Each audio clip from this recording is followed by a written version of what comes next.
স্টেজে ডাকতে চলেছি, এনাকে ডাকবার আগে আমি আরও একবার আমাদের গ্রেট লিডার মিসেস মহুয়া কাঞ্জিলালকে আরেকবার আমরা স্টেজে ওয়েলকাম করে নেবো, একটা হাততালি এবং স্ট্যান্ডিং ওয়েলকাম করে নেবো আমাদের গ্রেট লিডার মিসেস মহুয়া কাঞ্জিলাল।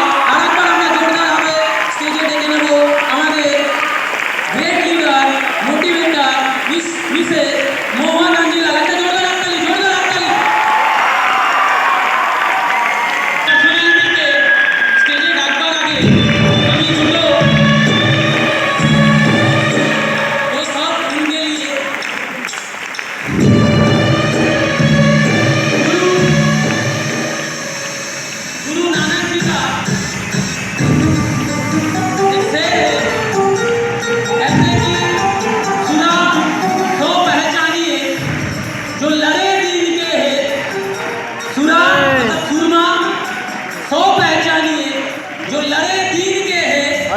पुर्जा पुर्जा कट मारे कबू न छटे खेत।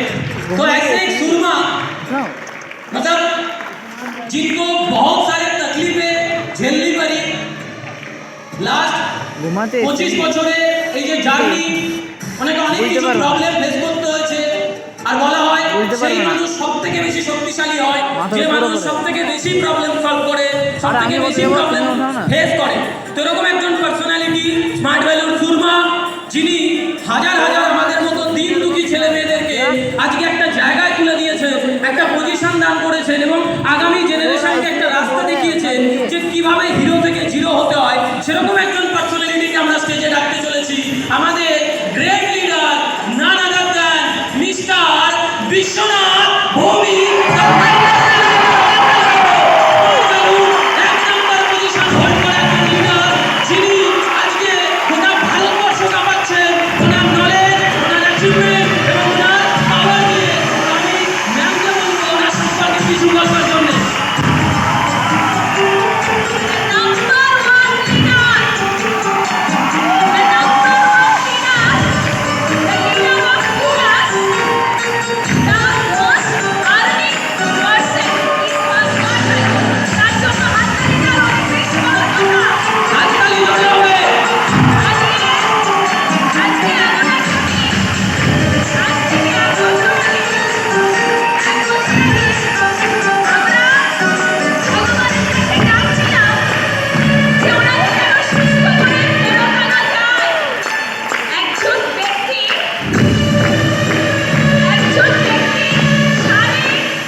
Only brain was working. এই ব্রেনের কি পাওয়ার, বিকজ তার সাথে স্মার্ট ভ্যালু আছে। এই ব্রেন, এই উইল পাওয়ার, তার সাথে লাখ লাখ ছেলে মেয়েদের প্রেয়ার। প্রেয়ার কি তাকত, প্রেয়ারে কি হতে পারে। আমার মনে আছে আজকে আমার ভীষণ ভীষণ মানে একটা ইমোশনাল লাগছে।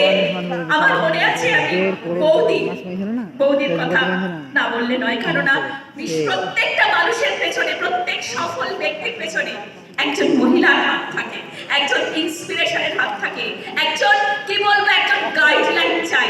সেই গাইডলাইনের ভূমিকাটা অসাধারণ দায়িত্বের সাথে কুল ব্রেনে ওই রকম ভাবে পুরোটাকে ট্যাকল করা একজন মানুষ। বাকিটা আমি চাই ভৌমিক তাই বলবেন, কিন্তু আমার মনে বলে একটু বলা দরকার। তো সেই রকম একজন মানে strong, most strongest personality in smart value, সেই ভদ্রলোককে আজকে আমার অহংকার, গর্ব, খুব আনন্দের দিন যে ঠাকুরকে ডেকেছিলাম ওনাকে ভালো করে দেওয়া হোক। আর সেই ভদ্রলোক আজকে আমাদের সামনে শুধু আছেন না, সবার সামনে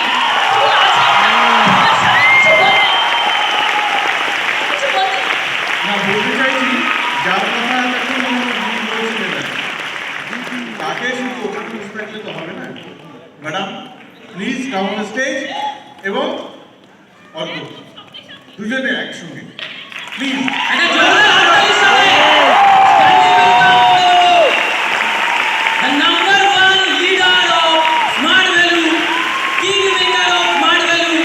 লিডার তৈরি করবার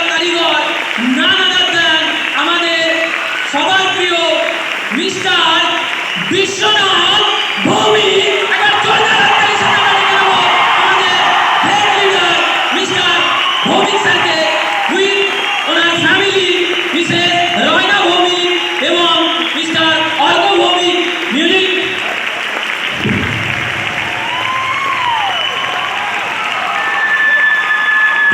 হাততালি করলে হবে না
পজিশন হাসিল করেছেন জানতে চাই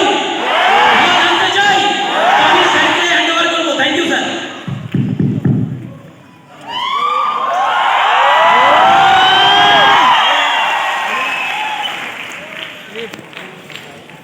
কি বলবো গুড মর্নিং গুড আফটারনুন বলে ঘুম পেয়ে যায় গুড মর্নিং বলে বলো তাই তো heart value always good morning আমাকে ফার্স্ট টাইম কারা দেখছে হাত তুলবেন ফার্স্ট টাইম প্রথম দেখছি বাহ অনেক আছে বাহ ভেরি গুড ভেরি গুড 90% তাই একটু ছোট্ট করে বলে দিই ইন্ট্রোডাকশনটা আমার নাম বিশ্বনাথ ভৌমিক বলেছি এখানে আসার আগে আমি 20 বছর এই কানাড়া ব্যাংক চেনেন ওখানে ম্যানেজার ছিল ভালো চাকরি তো হঠাৎ 20 বছর কাজ করার পর একটা বাচ্চা ছিল বছর 20 বয়স সুদীপ হালদার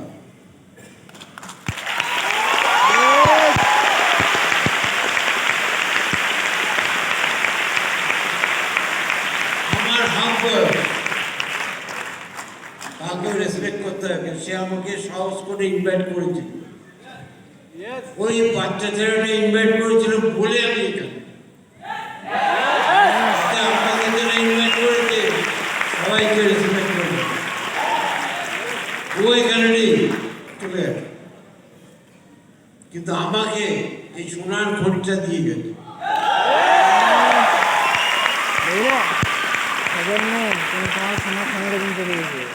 কি যে হাবি যাবে কিছু বলেছিল ইনভাইট করার সময় মানে এমন কিছু কথা বলেছিল আমি আমার জীবনে শুনিনি প্রথম শুনলাম কি মানে জায়গা দিয়েছে স্যার টুইস্ট টু মানে হয় two to the power n রেশিওতে কাজ হয়। আচ্ছা কি বলছিস থাম, এইগুলো তো আমি শুনিনি জীবনে। আর কি আছে তো ব্যাগে বলতে বললো স্যার আপনি যে ইনকামটা করছেন এটা ইনকাম নয়, এটা বেঁচে থাকার জায়গা। ইনকাম করতে হলে আপনাকে এমন সিস্টেমে আসতে হবে যেখান থেকে এগুলো পাওয়া যায় বা যেই কাজগুলো করলে হয়। আমি না তাকিয়ে আছি, একটা 20 বছরের ছেলে আমাকে জ্ঞান দিচ্ছে ইনকাম কি করে করতে হবে, রাগ হবে না? তাকিয়ে দিয়ে আমাকে জ্ঞান দিচ্ছে। হ্যাঁ 40 বছর বয়স্ক একটা ব্যাংকের লোক ম্যানেজারিং করছি, তাকে শেখায় how to make money, how to earn. কি রে ভাই, একটা কৌতূহল, যেই কথাগুলো বলছে আমি আগে শুনি। বললাম তোর কোনো সিনিয়র টিনিয়র আছে, কোনো প্রোগ্রাম হয়? বললো রবিবার দিন প্রোগ্রাম। আমার জায়গা বলল তো ব্যাংকের লোকরা সারা সপ্তাহ কাজ করেছি, রবিবার দিন ছুটি, ভালো মন্দ খেয়ে ঘুমিয়ে পড়েছি। ও বলেছে 5টা আসবে, যেতে যেতে 6টা বেজে গেছে। তো বসার জায়গায় সিট পাইনি, মাঝখানে যে সিঁড়িগুলো থাকে ওখানে বসছি। এত ভিড়, তুমি এত লোক কি শুনছিলে ভাই?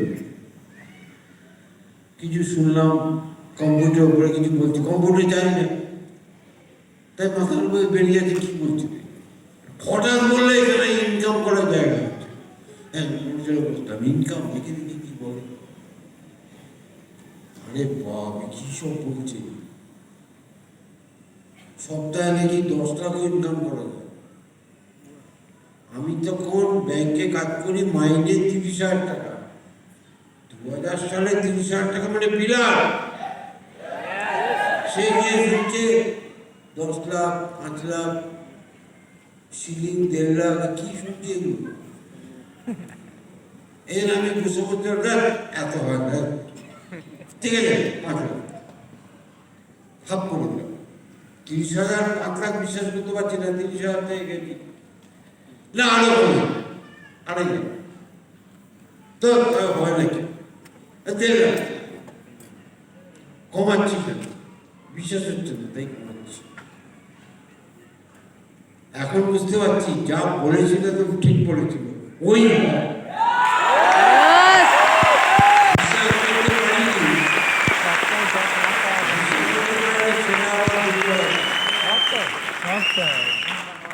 যা যা বলছে সব সপ্তাহে 10 লাখ বোঝা গেল কি বললাম? অদ্ভুত একটা সিস্টেম। আরে 12 মাসে এখান থেকে হেলথ পাওয়া যায়, 4 এডুকেশন পাওয়া যায়, 4 করোড় 80 লাখ ফরেন ট্রিপ পাওয়া যায়, উইকলি ইনসেন্টিভ পাওয়া যায়, পিআই পাওয়া যায়। তারপরে আবার ভাবতে হবে কি পাওয়া যায়। করোড় বোনাস। এই একটা সিস্টেম থেকে এত কিছু। আমি যখন কানাড়া ব্যাংকে কাজ করি মাসে একবার মাইনে পাই, 12 মাসে 12 বার। আর এখানে 52টা উইক, 52 বার, 4 বার পিআই 56, মাঝে আবার এসপিএফ, ফরেন ট্রিপ। মানে এই একটা জায়গায় ভালো করে কাজ করলে আর টাকাতে পারবে।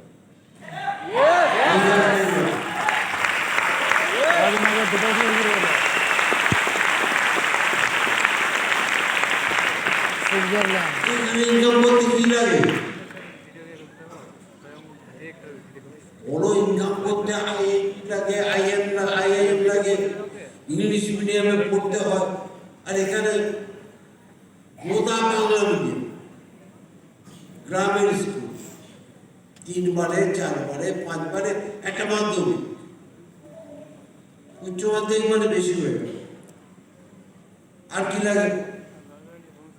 বড় লোকের ছেলে লাগে না, গরিবের ছেলে এখানে বেশি থাকতে হবে। অদ্ভুত সিস্টেম।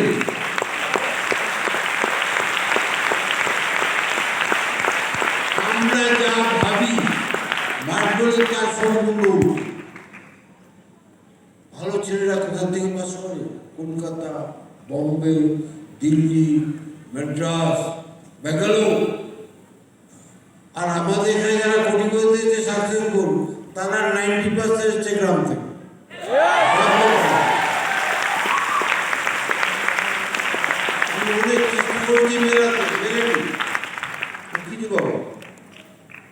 ফরেন চেপে যাচ্ছে 90% গ্রামের ছেলে, কোটিপতি হয়েছে 90% গ্রামের ছেলে, গরিবের ছেলে। ভিডিও এখানে গর্ব করে বলে তুই কি করছিস? ম্যানেজিং ফ্যাক্টর আমি টিসিএস এ কাজ করি। তুই কি করে উইপ্রোতে কাজ করি? বাবা কি করতেন? বাবাও আইএএস ছিলেন, কেউ বলেন অফিসার ছিলেন, অমুক তেমুক। আর এখানে যদি বলি তুই কোটিপতি হয়েছিস, তোর বাবা কি করে? মিষ্টির দোকানে ছানা মাখে। কেউ বলে রিক্সা চালায়, কেউ বলে অটো চালায়। অটো চালকের ছেলে মেয়েরা কোটিপতি। মাঠের তোরা কোথাও পাওয়া যায় না।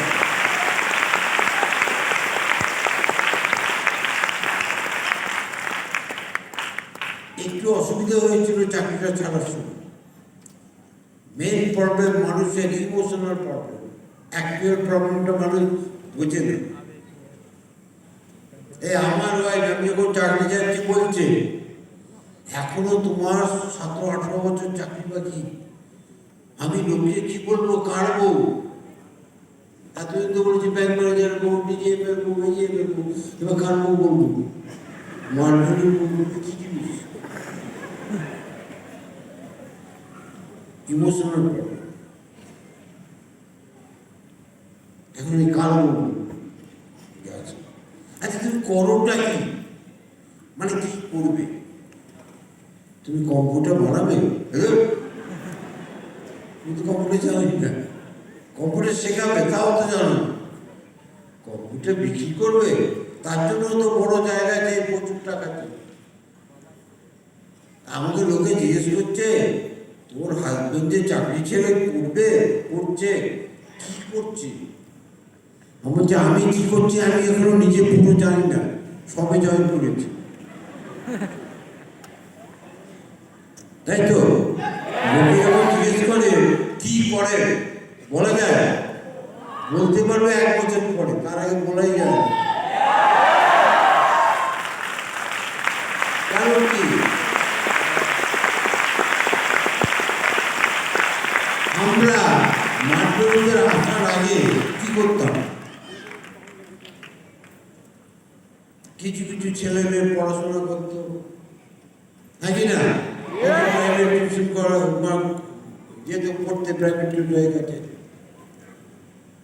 আর মেয়েরা হলে একটু সিরিয়াল টিরিয়াল দেখতো, বাড়িতে গল্প করতো। আর ছেলেরা হলে একটু ফুটবল ক্রিকেট খেলতো, নাকি না? এইসবই তো করতো। আর বাকি সময়টা পিএনবিসি, যে বাবুর মেয়ে দাসবাবুর ছেলের সাথে এই ঠক করে একটা তাল পড়েছিল, ভোরবেলা আওয়াজ পেয়েছি, উঠে গিয়ে দেখছি তালটা নেই। সারাদিন তাল দিচ্ছে, এই তো গ্রামের কালচার। ঠিক বলছি না? বাড়ি বেড়ে যাচ্ছে, তালটা গেল। তারপরে ছিল একটা যন্ত্র, ওই মোবাইল।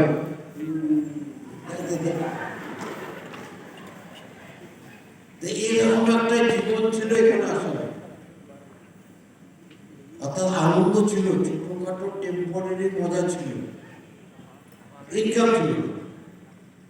যখনই মাঠপতি একটা আলাদা জগৎ, ফোর বেশি বা ভিতরে শুয়ে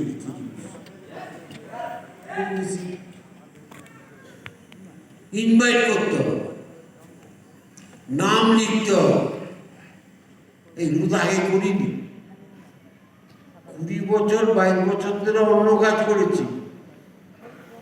ছেলেরা মাধ্যমিক উচ্চ মাধ্যমিক পাস করে একটা ছেঁড়া গেঞ্জি লুঙ্গি 3 দিনের আঁকাটা দাড়ি গাছতলায় বসে টুকুক করে বিড়ি খাচ্ছে। এই তুলাই।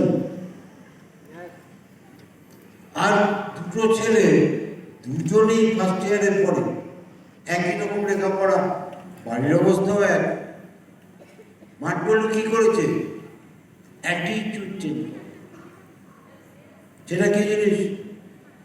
ওই দুজন ছেলে একই ক্লাসে পড়ে, একই রকম পারিবারিক অবস্থা, সাদা মাটা। একটা ছেলে স্মার্ট বেরোতে, আরেকজন এলো না।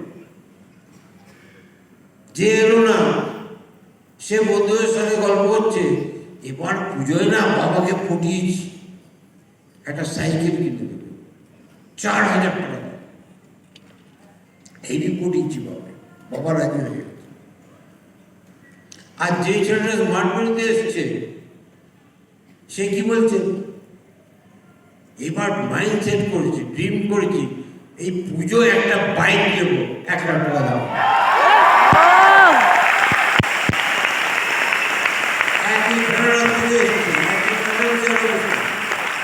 একজন বলছে মাইন্ড সেট করেছি, টার্গেট করেছি, এবার পুজোর বাইক দেবো। আরেকজন বলছে বাবাকে পড়িয়েছি সাইকেল। এই চেষ্টা করিয়ে গেছে।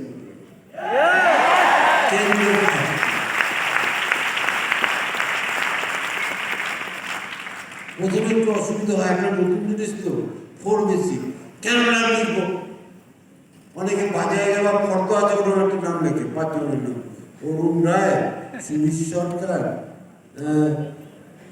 রীতা রায়, নায়কটা যেন কি ছিল, ও বরুণ গাঙ্গুলি, এরকম 4-5 নাম লিখে এয়ারটেলে। একটা বড় কাজ করবো, বড়ভাবে ভাবতে হবে, একটা ভালো খাতা বানাতে হবে, বাকি বলে দেবে আপনার যে করে বিল্ডিং করতে হবে। যখনই কোনো বড় কাজ করতে যাব, আগে ভাবনাটা বড় করতে হবে, চিন্তাটা বাড়াতে হবে।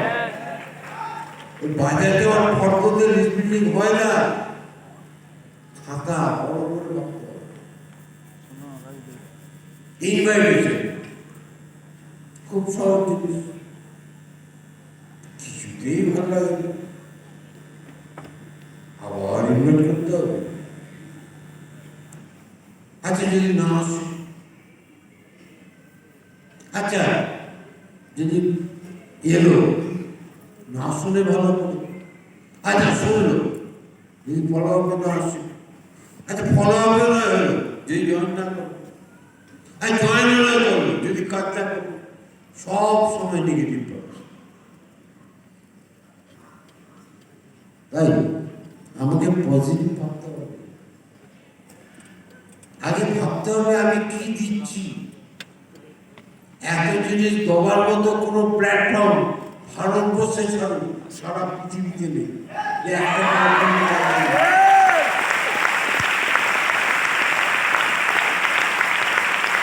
এখন ব্যাংকে গেলে এত কাজ করতাম ব্যাংকে, টায়ার তারপরে যায়। তাহলে কি হতো, ব্যাংকের থেকে পাওয়া বাংলো, সুযোগ সুবিধে সব শেষ। আর এখানে ভদ্র বিরোধী ব্যাটিং করছে।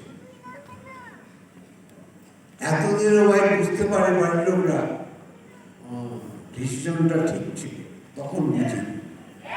কি বলছে ডিসিশনটা ঠিক ছিল তখন বুঝিনি।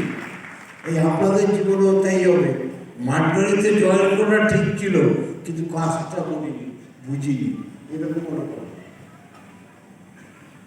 আপনার চোখের সামনে যখন দেখবেন আপনিও স্মার্ট মিটার করছেন, ও স্মার্ট মিটার করছে, ওর বাড়ি গাড়ি ফ্ল্যাট সব হয়ে গেল, আপনি স্মার্ট মিটার ছেড়ে অন্য কিছু কাজ করছেন, 8-10 হাজার টাকা মাইনে, কি বলবেন? জানিস তো ছেলেকে বলছেন, আমিও না ওর মতো স্মার্ট মিটার করতাম। কি মাথাটা বেরিয়ে গেল, কে আমাকে ভুল বোঝালো, ছেড়ে দিলাম। আজকে আমি 10,000 টাকা মাইনে পাই, আর ও দেখ গাড়ি নিয়ে ঘুরে বেড়াচ্ছে।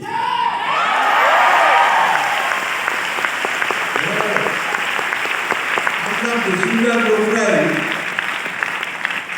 দেখবেন আপনাদের বাবা কাকা জ্যাঠা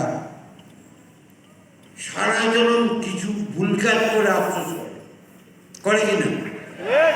একটা ছোট্ট উদাহরণ দিচ্ছি, দেখবেন আপনার কাকা জ্যাঠা বা পাড়ার লোক অনেক সময় আপনাকে বলে, ওই যে দেখছি ওই জমিটা না ওইটা 5,000 টাকা কাটেছিল আজ থেকে 20 বছর আগে। আমাকে নিতে বলেছিল 3 কাঠা জমি দিয়ে দিন 15,000 টাকা। আমার হাতে টাকাও ছিল, টাকাটা আমি ব্যাংকে রেখে দিতাম। আর হরিপদ ও ধার খরচ করে 15,000 টাকা দিয়ে জমিটা নিয়েছিল। আজকে জমিটার নাম 5 লাখ টাকা। 15,000 টাকা জমিটা 5 লাখ, আজকে আমি 5 লাখের মালিক। আচ্ছা, এই আফসোসটা ওর কমবে না বাড়বে? যত দিন যাবে পরের বছর বলবে জমিটা 1 কোটি হয়ে যাবে রে। কেন? সারা জন্ম আফসোস। স্মার্ট বোর্ড যদি ঠিক করে না করেন, আপনি আফসোস করবেন, কেন যে করলাম না।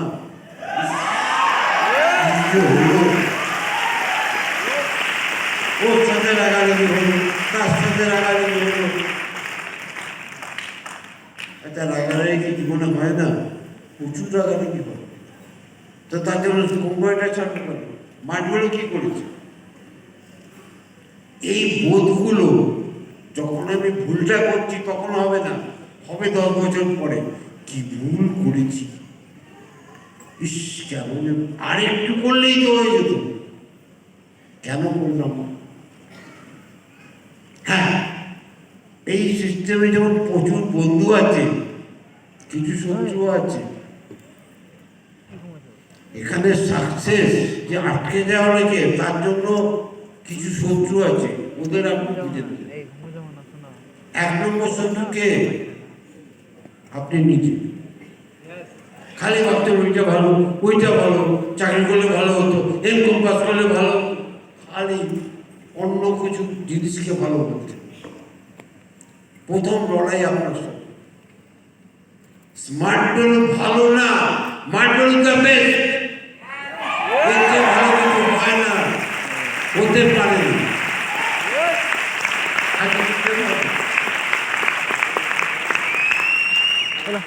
ছেলে শত্রুকে দ্বিতীয় শত্রু হচ্ছে ভয়। ইনভাইট করবে, যদি না করে, যদি বাবাকে বলে দেয়, খালি ভয়।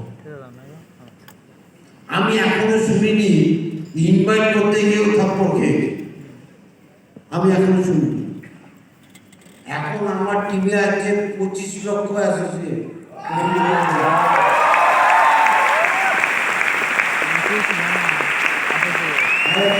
লক্ষ অ্যাসোসিয়েট হতে গেলে মিনিমাম কোটি লোকের কাছে কেউ কিন্তু বলেনি ইনভাইট করতে গিয়ে জানেন কি হয়েছে, হয় ইয়ে করবে, নয় লো করলেও ঘাবড়ানোর কিছু নেই। 2 বছর পরে আমার ইয়ে এখন লো বলছে কেন? ফার্স্ট ইয়ারের পরে কাকা বলেছে চাকরি দেবে, বিয়ে পাসটা কর। মামা বলেছে কোনো বিয়েটা পাস কর, চাকরি আমি দেবো। বিয়ে পাস করতে গিয়ে দেখেন কাকার চাকরি চলে যেত, চাকরি কিন্তু কিচ্ছু নেই। তখন ভাববে না, তাহলে স্মার্ট বোর্ড পেয়ে করি। এই জন্য যারা রিজেক্ট হয়েছে, যাদের রিজেক্ট করে যারা করেছি, ওয়েট 2 বছর পরে আবার আমার এখানে এমনও করে যে 5 বছর পরেও এসেছে। 5 বছর আগে শুনেছিস কেন? এখন আবার দেখি বলে আপনার টাইমে 5 বছর আগে শুনেছি, দেখুন কেন বলে তখন যে আমাকে নিয়ে এসেছিল আমার বন্ধুই ছিল, 3rd ডিভিশনে পাস করেছিল, লেখাপড়ায় খুব বাজে। আমি বাড়িতে গিয়ে বললাম ওই তরুণ আছে না, তরুণের সাথে একটা জায়গায় গেছিলাম, অসাধারণ ভালো যায়, প্রচুর ইনকাম করা যায়, সাপোর্টিভ দারুণ মজবুত, 90% কাজ সাপোর্টিভ করে দেয়, এত ভালো সিস্টেম। মা বাবা বললো কার সাথে গেছিলি? তরুণের সাথে, 3rd ডিভিশনের মাল, উত্তরা কিছু হবে না জানেও ওই সবে গেছে।